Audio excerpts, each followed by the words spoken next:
All advertising is marketing, but not all marketing is advertising.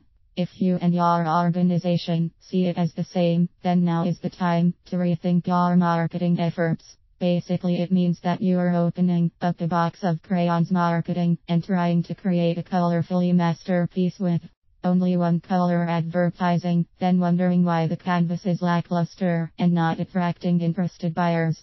The other day, one of my housemates said to me, as a marketer, your industry is dying, because I just ignore all advertising now, and I don't think I'm alone. This is quite an interesting statement, as he was highlighting the very misconception between marketing and advertising. Marketing is an all-encompassing, essential practice, which includes elements such as organizational strategy, customer research, trend investigation, public relations, social media promotion, product design, pricing techniques, promotional campaign activities, distribution management, demographic analysis, positioning, competitor research, innovation, concept design, bundling, content creation, copywriting, and so on. All of these efforts need to be working together to build a successful organization. It's understandable where all of this confusion has emerged about what marketing actually. Advertising is really the only highly overt form of marketing which everyone actively notices. It's called above the line and is the promoting of brand awareness to a large target audience via mass media, such as television, print, and radio. My housemate was half right.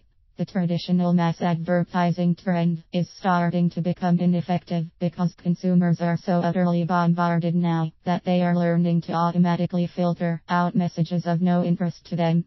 The practice of marketing is very different these days, with organizations shifting away from just advertising and towards what I call empathetic marketing, developing a strategy that focuses on catering to the human person.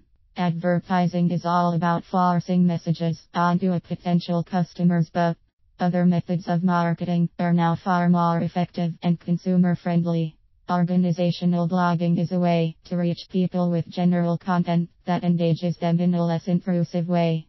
PR activities draw people in, encourage their feedback by joining in on the conversation, thus creating highly coveted word of mouth.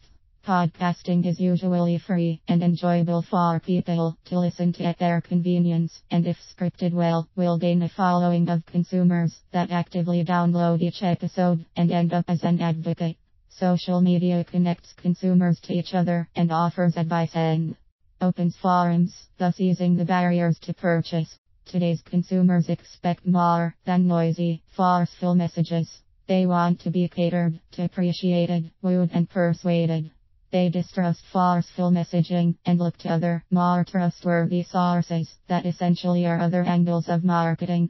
This doesn't mean that you can use marketing to manipulate them in more subtle ways, as that's not true. Today, people are highly educated and informed and are extremely judgmental about these channels, so effective marketing requires high-quality efforts. Poor campaigns and uninspired campaigns will surely fail. Today's marketing channels are new, innovative, fluid, and highly digital, and so marketing efforts must reflect this, offering the consumer engagement, information, and interactive advice. The key to successful marketing is to value your customers, engage with them, offer them advice, respond. Invest your time in them, and customize your offering to them so that their experience is ultimately unique and rewarding. This is not simply recommended, it is essential as your target audience now expect it. There are too many competitors out there waiting for your organization to drop the. Marketing is no longer about forcing advertising down a customer's throat. It's about getting to know your customer and being interested in what they really want, their preferences, and opening communication in order to build relationships. Think carefully about them and how your product or service will benefit them, and then actively engage with them to demonstrate your empathetic marketing.